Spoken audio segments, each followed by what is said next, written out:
दोस्तों, किसी के भी मन की बात जानने के लिए 3 तरीके होते हैं और इन 3 तरीकों के बारे में समझना बेहद ज़रूरी है।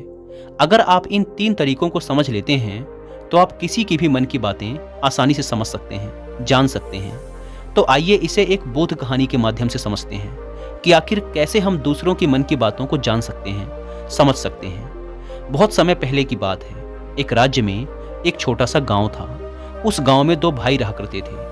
बड़ा भाई अंधा था, जिस कारण वह घर पर ही बैठा रहता था, और छोटा भाई खेती किया करता था। लेकिन खेती की जमीन जंगल के नजदीक होने से वहां बहुत अधिक जंगली जानवर आया करते थे, जिससे फसल का बहुत नुकसान होता था। इस बात से छोटा भाई बहुत अधिक परेशान रहता था। लेकिन एक दिन उसे एक तरकीब सूझी। उसने सोचा कि खेतों में से इन जानवरों को भगाने के लिए क्यों ना मैं अपने बड़े भाई की मदद लूं। वैसे भी बड़े भैया अंधे हैं और घर पर बैठे रहते हैं। घर की बजाय अगर वो खेत पर बैठे रहेंगे तो जानवरों के आने की आहट सुनकर वो उन्हें जोर से चिल्लाकर भगा देंगे, जिससे हमारी फसलें बर्बाद होने से बच जाएंगी। ये सब सोच विचार कर उसने अपने खेत पर ही एक छोटी सी झोपड़ी तैयार की और अपने अंधे भाई को उस खेत पर लाकर बैठा दिया और बोला, भैया, जैसे ही किसी जानवर के आने की आहट आपको सुनाई दे तो आप जोर जोर से चिल्लाना। आपकी आवाज़ सुनकर वो जानवर यहाँ से भाग जाएंगे और हमारी फसलें नष्ट होने से बच जाएंगी। बड़ा भाई छोटे भाई की बात मान लेता है और उस दिन से खेत पर ही रहना शुरू कर देता है। जब भी किसी जानवर की आहट उसे सुनाई देती तो वो तुरंत जोर जोर से चिल्लाना शुरू कर देता, जिससे वह जानवर उसके खेत से भाग जाते। ऐसा करते करते कई हफ्ते बीत चुके थे। तभी एक दिन उसके खेत में एक हिरण भागता हुआ आता है और उसके खेत की बाड़ को तोड़ता हुआ चला जाता है। लेकिन उसी हिरण का पीछा करते हुए उस राज्य का राजा भी उसके खेत में आ पहुंचा। तभी राजा की नजर उस अंधे व्यक्ति पर पड़ती है। राजा उस व्यक्ति से कहता है, सुनो, मैं यहाँ पर एक जानवर का पीछा करते हुए आया हूँ। क्या तुमने उस जानवर को यहाँ से जाते हुए देखा है?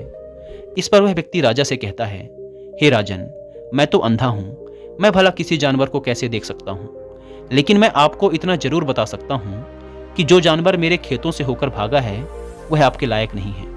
आप उसके पीछे अपना समय यूं ही व्यर्थ में बर्बाद कर रहे हैं। राजा उस अंधे व्यक्ति की बात सुनकर अचरज में पड़ गया। उसने सोचा कि यह तो अंधा है, फिर इसे कैसे पता कि जिस हिरण का मैं पीछा कर रहा हूँ वो मेरे लायक है ही नहीं। इस बात को मुझे ये अंधा व्यक्ति कैसे बता सकता है? तभी राजा उस अंधे व्यक्ति से कहता है, कहीं तुम मुझसे झूठ तो नहीं कह रहे? क्योंकि एक तरफ तुम कहते हो कि तुम अंधे हो और दूसरी तरफ तुम ये भी बता रहे हो कि जो जानवर यहाँ से भागा है वो मेरे लायक नहीं है। यह सुन वह अंधा व्यक्ति कहता है, हे राजन, जिसे आप एक हिरण समझ रहे हैं, असल में वो एक हिरण है ही नहीं, वो एक हिरणी है और वो भी गर्भवती है। और जहाँ तक मुझे ज्ञात है, मैंने आज तक किसी राजा को किसी गर्भवती हिरणी का शिकार करते हुए नहीं सुना है। और इसी कारण मैं आपसे कह रहा हूँ कि वो हिरणी आपके लायक नहीं है। आप उसके पीछे भागकर अपना समय यूं ही बर्बाद ना करें। यह सुनकर वह राजा और भी अचरज में पड़ गया। वह सोचने लगा कि आखिर यह आदमी कैसे जान सकता है कि वो हिरणी है और गर्भवती है।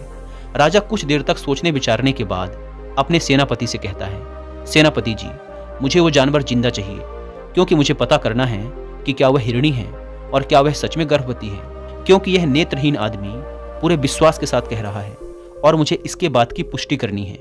यदि वह हिरणी है और गर्भवती है तो वह हमारे शिकार के लायक नहीं है, क्योंकि हम तो एक हिरण का पीछा कर रहे थे। इसीलिए जाओ और पता लगाओ कि क्या वह हिरणी है। सेनापति राजा की आज्ञा पाकर कुछ सैनिकों के साथ उस जानवर को खोजने निकल जाता है। और कुछ देर बाद जब वह लौटकर वापस आता है तो वह राजा से कहता है, हे राजन, इस अंधे व्यक्ति ने जो कुछ भी कहा है सब सत्य है। वह एक हिरणी ही है और वह भी गर्भवती है। यह सुनकर राजा आश्चर्यचकित रह गया। उसे समझ नहीं आ रहा था कि एक अंधा आदमी कैसे पता कर सकता है कि वह एक हिरणी है और तो और वो गर्भवती भी है। भला एक अंधा आदमी यह कैसे देख सकता है, कैसे जान सकता है? आखिर इसे यह बात कैसे पता चली? इसी तरह के और भी कई प्रश्न राजा के दिमाग में चलने लगे। अब राजा ने यह ठान लिया था कि मुझे इस बात की तह तक पहुंचना ही है कि यह अंधा व्यक्ति कैसे जान गया कि वह जानवर एक हिरणी ही है। यह सोच करके राजा उस अंधे व्यक्ति के पास जाता है और उससे कहता है, देखो, मैं यह तो नहीं जानता कि तुम सचमुच अंधे हो या नहीं, लेकिन मैं तुमसे एक बात जानने आया हूँ कि क्या तुम मेरे प्रश्नों के सही सही उत्तर दोगे?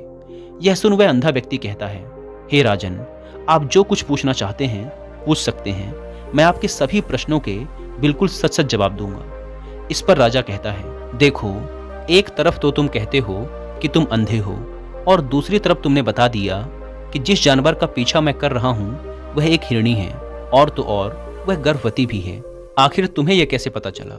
तुम्हारे खेत में और भी तो जानवर आते होंगे, और भी तो जानवर यहाँ से गुजरते होंगे, फिर तुमने यह कैसे अंदाजा लगाया?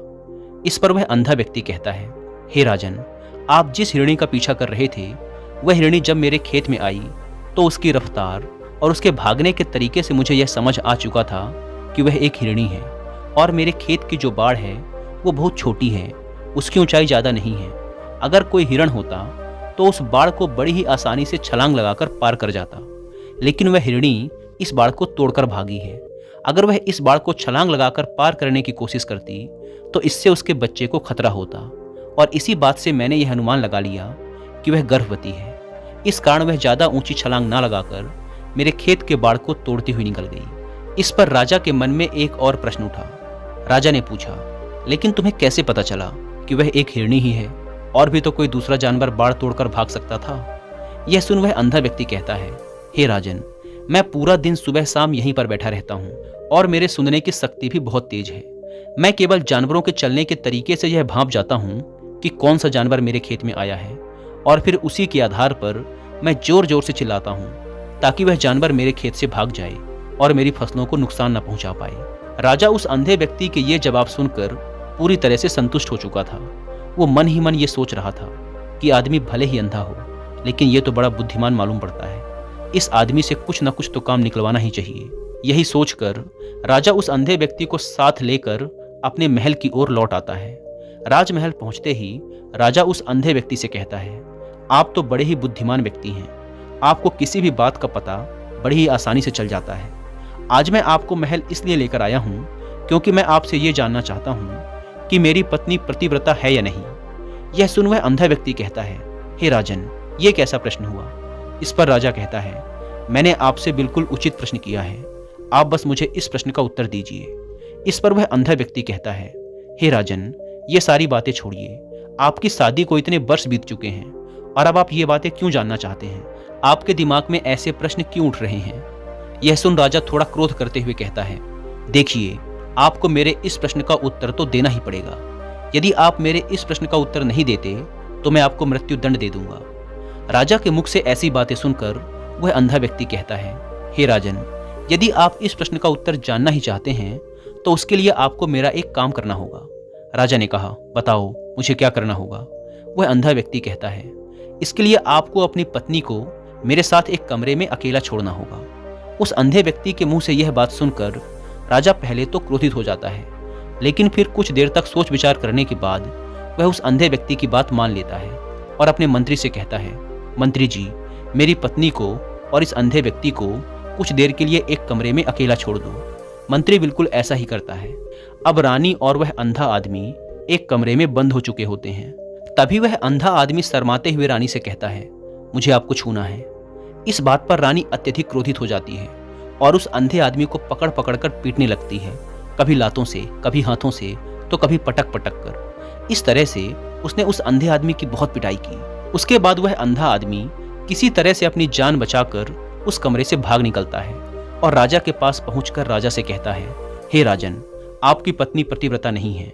यह बात सुनकर राजा अत्यधिक क्रोधित हो उठता है और म्यान से अपनी तलवार निकालकर सीधा रानी के पास जाता है और रानी की गर्दन में तलवार रखकर क्रोध भरे स्वर में कहता है, रानी जी, आज मैं जो भी सवाल आपसे करूंगा उसका मुझे एकदम सच सच जवाब देना। अगर आपने एक भी शब्द झूठ बोला तो मैं आपका सर धड़ से अलग कर दूंगा। इसके बाद वह राजा कहता है, आप मुझे बताइए कि आप पतिव्रता हैं या नहीं। इस प्रश्न के उत्तर में रानी कहती है, हे राजन, आप भले ही इसी क्षण मेरा सर धड़ से अलग कर दीजिए, लेकिन मैं पतिव्रता नहीं हूँ। राजा यह बात सुनकर बहुत प्रसन्न हुआ क्योंकि उस अंधे आदमी ने जो कहा था वह एकदम सच निकला। यह बात सुनकर राजा तुरंत ही उस अंधे आदमी के पास पहुंचता है और उस अंधे आदमी से कहता है, तुम्हें कैसे पता चला कि मेरी पत्नी पतिव्रता नहीं है? यह सुन वह अंधा व्यक्ति कहता है, हे राजन, बड़ी सीधी सी बात है। मैंने तो आपकी पत्नी से सिर्फ इतना ही कहा था कि मुझे आपको छूना है, और इस बात पर वो इतना अधिक क्रोधित हो उठी कि क्रोध में आकर उन्होंने मुझे लात घूंसों से पीटना शुरू कर दिया। भला कोई पतिव्रता स्त्री किसी दूसरे पुरुष को कैसे छू सकती है? लेकिन उन्होंने ना आव देखा ना ताव, सीधा मुझ पर लात घूंसे बरसाने शुरू कर दिए। यह भी तो एक छूना ही हुआ, और एक पतिव्रता स्त्री कभी भी किसी पराये पुरुष को नहीं छूती। जब मैंने उन्हें छूने के लिए कहा था तो वो उसी समय मुझे मना कर सकती थी, लेकिन उन्होंने तो मुझे पीटना शुरू कर दिया, और देखते ही देखते उन्होंने मेरे पूरे शरीर को छू लिया। अब आप ही बताइए, ऐसी स्त्री भला पतिव्रता कैसे हो सकती है? इस पर राजा प्रसन्न होते हुए कहता है, तुम तो सच में बहुत ही बुद्धिमान मालूम पड़ते हो। चलो ठीक है, तुम मेरे एक प्रश्न का और जवाब दो। अगर तुमने मेरे इस प्रश्न का एकदम सही सही जवाब दे दिया तो मैं तुम्हें यहाँ से जाने दूंगा। इसके बाद राजा उस अंधे व्यक्ति से पूछता है कि तुम मुझे बताओ, क्या मैं सच में अपने पिताजी का ही बेटा हूँ या फिर किसी और का? यह सुन वह अंधा व्यक्ति कहता है, हे राजन, इस बात से आपका क्या लेना देना? आप किसी की भी औलाद हो, आप हैं तो इस राज्य के राजा, इसीलिए इस प्रश्न को जाने दीजिए।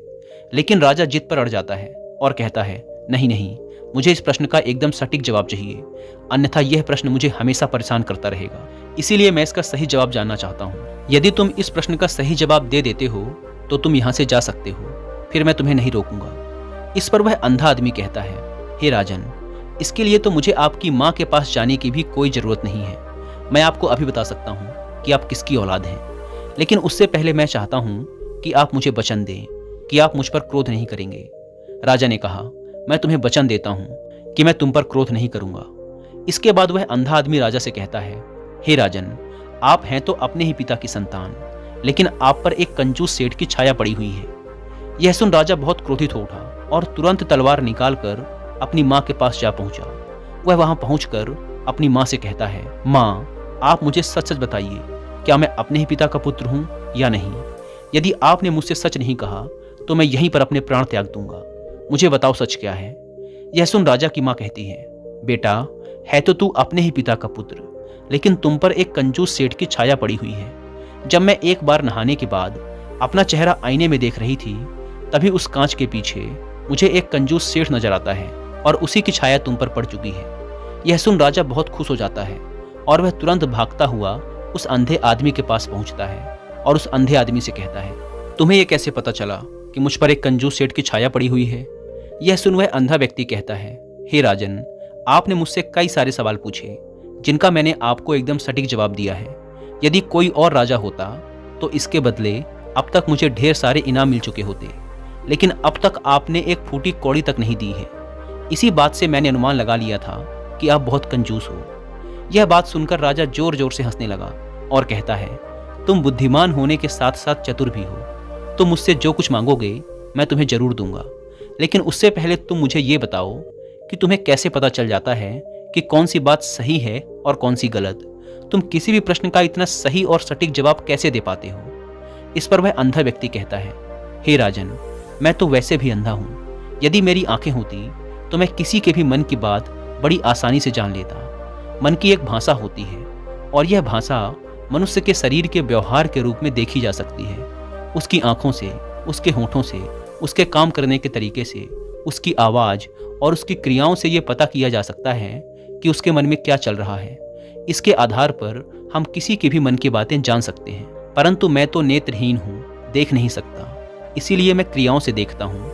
यदि मुझे कोई बात जाननी हो तो सामने वाले व्यक्ति को कुछ काम देना पड़ता है। इसके बाद सामने वाला व्यक्ति किस तरीके से उस काम को करता है और क्या प्रतिक्रिया देता है, उस आधार पर ही मैं पता लगा पाता हूँ कि उसके मन में क्या चल रहा है।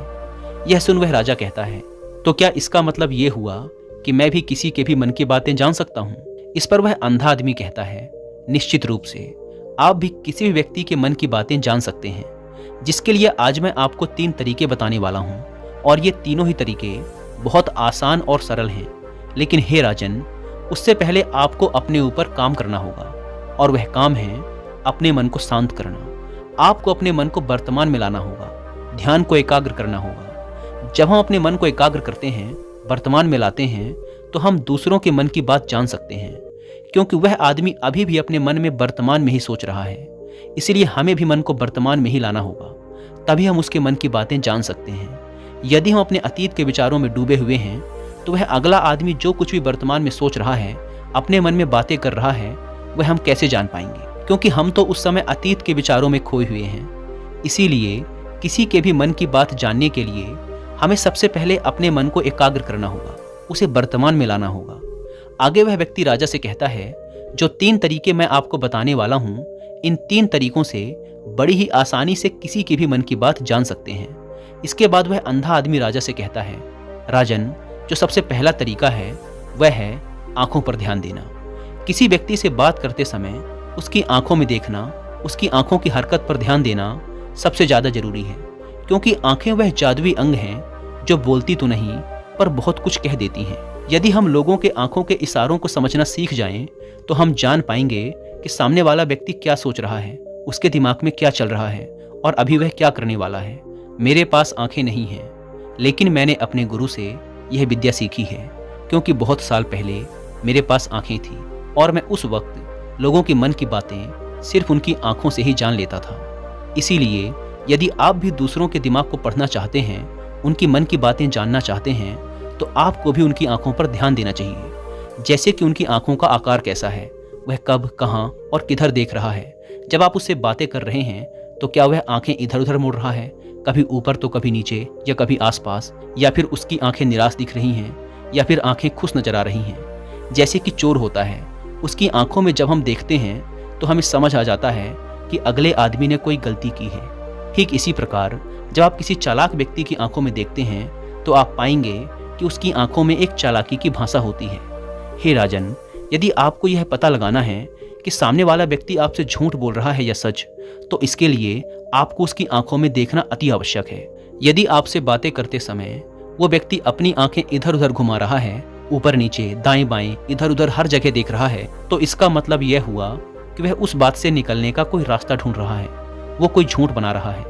यदि सामने वाला व्यक्ति आपसे कोई झूठ बोलने का प्रयास कर रहा है तो वो आपसे नजरें नहीं मिला पाएगा, इधर उधर देखेगा, ऊपर नीचे देखेगा, लेकिन वह आपकी आंखों में आंखें डालकर कभी नहीं देख पाएगा, क्योंकि उसे डर है कि यदि उसने आपकी आंखों में आंखें डालकर देखा तो उसका झूठ पकड़ा जाएगा, लोगों को उसकी सच्चाई का पता चल जाएगा, उसकी बातों पर शक हो जाएगा। इसीलिए हे राजन, जब आप किसी की आंखों में आंखें डालकर यह देखना शुरू कर देंगे कि उसके हाव भाव क्या हैं, तो आप उस व्यक्ति की मन की बातें पढ़ना भी शुरू कर देंगे। ठीक इसी प्रकार चेहरे के हाव भाव भी होते हैं, जिनसे हम दूसरों की मन की बातें बड़ी आसानी से समझ सकते हैं, और इन्हें भी समझना बेहद जरूरी है। कभी कभी कोई व्यक्ति अपने चेहरे के अंग जैसे आंख, होंठ, मुस्कान के माध्यम से बहुत सी अलग अलग प्रतिक्रियाएं देता है। यदि आप किसी व्यक्ति के चेहरे पर गौर करेंगे तो आप आसानी से समझ पाएंगे कि उस व्यक्ति के मन के भाव क्या हैं। क्या वह बहुत दुखी है या फिर बहुत खुश है, या फिर उसके मन में किसी बात का तनाव है, वह अपने अंदर क्या महसूस कर रहा है। ये सारी बातें हम उसके चेहरे के हाव भाव से पता कर सकते हैं। फिर चाहे सामने वाला व्यक्ति अपनी जबान से कुछ बोले या ना बोले, लेकिन आप उसके चेहरे से सब कुछ पता कर सकते हैं। आगे वह व्यक्ति राजा से तीसरा तरीका बताते हुए कहता है, हे राजन, इसी प्रकार तीसरी भाषा भी है, और वह है हाथों के इशारे और शरीर का व्यवहार। मन की बात समझने के लिए हमें हाथों के इशारे और शरीर के व्यवहार को समझना बेहद जरूरी है। कोई इंसान जब बात करता है तो आपने देखा होगा कि वह अपने हाथों को हिलाता रहता है, अपने हाथों से इशारा करता रहता है। बातों के साथ साथ उसके शरीर की जो चाल है उसका भी पूरा प्रयोग करता है, जिससे हमें यह अनुमान लगता है कि वह व्यक्ति हमारी बातों में कितनी रुचि ले रहा है और उसके दिमाग में क्या चल रहा है। शरीर के व्यवहार को देखने के लिए उसके हाथ मटकाने, शरीर मटकाने, चेहरे पर बार बार हाथ लगाने, हाथों का एक दूसरे से मसलना जैसी बहुत सी क्रियाएं हैं जिन पर हमारा ध्यान देना आवश्यक है। मन की बात को समझने के लिए हमें शरीर के व्यवहार को भी समझना पड़ता है। यदि हम सही से ध्यान देकर इन 3 चीजों को अच्छे से समझ लेते हैं तो हम बहुत जल्दी किसी के भी मन की बातें बड़ी आसानी और सरलता से जान सकते हैं। इसीलिए हे राजन, यदि आपको किसी की मन की बातें जाननी हैं तो आपको उसकी आंखों पर, उसके चेहरे पर, उसके शरीर के हाव भाव पर और उसके हाथों को ध्यानपूर्वक देखना और उनकी भाषा को समझना होगा, जिससे आप यह समझ पाएंगे कि आखिर उसके मन में क्या चल रहा है और वह क्या सोच रहा है। लेकिन उससे पहले आपको अपने मन को एकाग्र करना होगा, शांत करना होगा और अपने ध्यान को वर्तमान में लाना होगा। तभी आप सामने वाले की इन सभी क्रियाओं पर ध्यान दे पाएंगे, उन्हें समझ पाएंगे। अन्यथा आप यदि अतीत की घटनाओं में व्यस्त हैं, भविष्य की कल्पनाओं में व्यस्त हैं, तो आप उस व्यक्ति के हाव भाव पर कभी ध्यान ही नहीं दे पाएंगे, और ना ही आप ये कभी जान पाएंगे कि उस व्यक्ति के मन में क्या चल रहा है, वो क्या सोच रहा है। आपने देखा होगा कि ऐसे कई बड़े संत महात्मा हैं जो बड़ी ही शांति और ध्यान से हमें देखते हैं और सिर्फ देख कर ही ये बता देते हैं कि हमारे मन में क्या चल रहा है, हम उनसे क्या जानने आए हैं। और इसका सबसे बड़ा कारण ये है कि वो लोगों के दिमाग को पढ़ सकते हैं, उनके मनोभावों को समझ सकते हैं, क्योंकि उनका मन एकाग्र है, शांत है और यही कारण है कि वो लोगों के मन की बातें बड़ी सरलता से समझ जाते हैं। उस अंधे व्यक्ति की ये बातें सुनकर राजा बहुत अधिक प्रभावित हुआ। उसने उसे ढेर सारे पुरस्कार दिए और ससम्मान उसे महल से विदा कर दिया। दोस्तों, उम्मीद है कि आपको इस कहानी से बहुत कुछ सीखने को मिला होगा और अगर आपको वीडियो पसंद आई तो वीडियो को लाइक और चैनल को सब्सक्राइब जरूर करें। धन्यवाद।